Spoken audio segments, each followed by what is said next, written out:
इस बीच भारत और अमेरिका के बीच ट्रेड डील पर चल रही वार्ता में भारत ने एग्री कमोडिटीज पर बातचीत को 3 हिस्सों में बांटा है। पहले हिस्से में नॉन नेगोशिएबल कमोडिटी को रखा है, जिन पर भारत अमेरिका के साथ किसी भी तरह का समझौता नहीं करेगा। इस कैटेगरी में गेहूं और चावल जैसी कमोडिटीज को जगह दी गई है। दूसरी कैटेगरी को संवेदनशील बताया गया है, जिसमें कि सेब जैसी कमोडिटीज को शामिल किया गया है, और तीसरी कैटेगरी को लिबरल बताया गया है, और उसमें वे एग्री कमोडिटीज़ हैं जिनका कि भारत पहले से इंपोर्ट कर रहा है। इस कैटेगरी में बादाम, अखरोट, ब्लूबेरी और पिस्ता जैसी कमोडिटीज़ को रखा गया है। सर, भारत अमेरिका के बीच वार्ता का क्या कुछ अपडेट देखने को मिल रहा है, और क्या ये बातचीत कहीं अटकती दिखाई दे रही है? पहले बात हो रही थी कि एग्री कमोडिटीज़ पे बात ही नहीं होगी, अब इसको 3 कैटेगरीज में बांटा जा रहा है। क्या कुछ अपडेट आपके पास? बिल्कुल जी, बातचीत थोड़ा फंस गई है। ये एग्री कमोडिटीज वाला एजेंडा चर्चा में पहले से रहा है। भारत ने अपनी तरफ से गेहूं और चावल जो कि प्रमुख कृषि फसलें हैं, इनके इंपोर्ट को लेकर कोई सहमति ना बना होने की ये संकेत दिए थे। बादाम, अखरोट अमेरिका के आएंगे, ये बात पहले से संकेत दिए जा रहे हैं, और मामला ये फंस गया है। यहाँ पे जो सोर्स हमें बता रहे हैं, अमेरिका की जो ट्रेड नेगोशिएशन टीम थी वो भारत में आई थी, उसको जाना था, उसे रोक दिया। उसने अपना समय यहाँ बढ़ा लिया रोकने के लिए।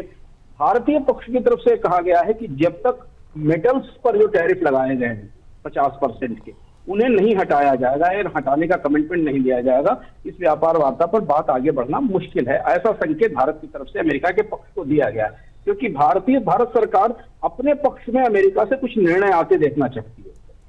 और जैसा मोनस पॉइंट में आपको बता चुके हैं कि स्टील टैरिफ से भारत को बड़ा नुकसान हुआ है, भारत के निर्यात को काफी झटका लगा है। तो भारत सरकार ये मान रही है कि अगर अमेरिका के साथ कोई सहमति या संधि होनी है, तो उससे पहले जो उसने ये अजीबोगरीब टैरिफ लगाए हैं, इनमें कमी करनी चाहिए, पहली चीज।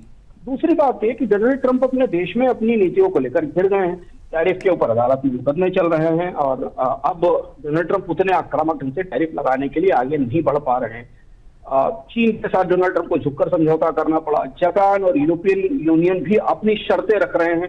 और वो दौर चला गया मार्च वाला, जब डोनाल्ड ट्रंप ने डराया था और दुनिया टैरिफ के लिए उनके पास आकर खड़ी हो गई थी। तो बोलिए, याद कीजिए 4 जून की समय सीमा थी ना ट्रंप की, 4 जून तक जो नहीं करेगा उस पर टैरिफ लगा दिया जाएगा। 4 जून से निकल के हम 10 जून में आ गए हैं। किसी कंट्री ने ना तो डील साइन किया और डील साइन करने का मसौदा भेजा अभी तक। तो अब थोड़ा माहौल बदला है, और इसलिए भारत के रणनीतिकार भी बदले हुए माहौल को समझते हुए अपनी शर्तों को थोड़ा आगे बढ़ाने की कोशिश कर रहे हैं। इसलिए डील जो है वो अब स्लो मोड में है, स्लो स्पीड मोड में है। और अमेरिका के घटनाक्रम पर भारत, क्या पूरी दुनिया के ट्रेड नेगोशिएटर्स की निगाहें हैं कि डोनाल्ड ट्रंप को अमेरिकी अदालतें इस टैरिफ पर क्या कहती हैं, और उसके बाद फिर भारत अपना रुख स्पष्ट करेगा। वैसे वार्ताएं तो जारी ही जी। चलिए, तो यहाँ पर मामला फंसता दिखाई दे रहा है। अब आगे किस तरीके से चीज़ें अनफोल्ड होंगी, उसके बारे में आपको लगातार अपडेट जो है वो बोनस पॉइंट में मिलती रहेगी।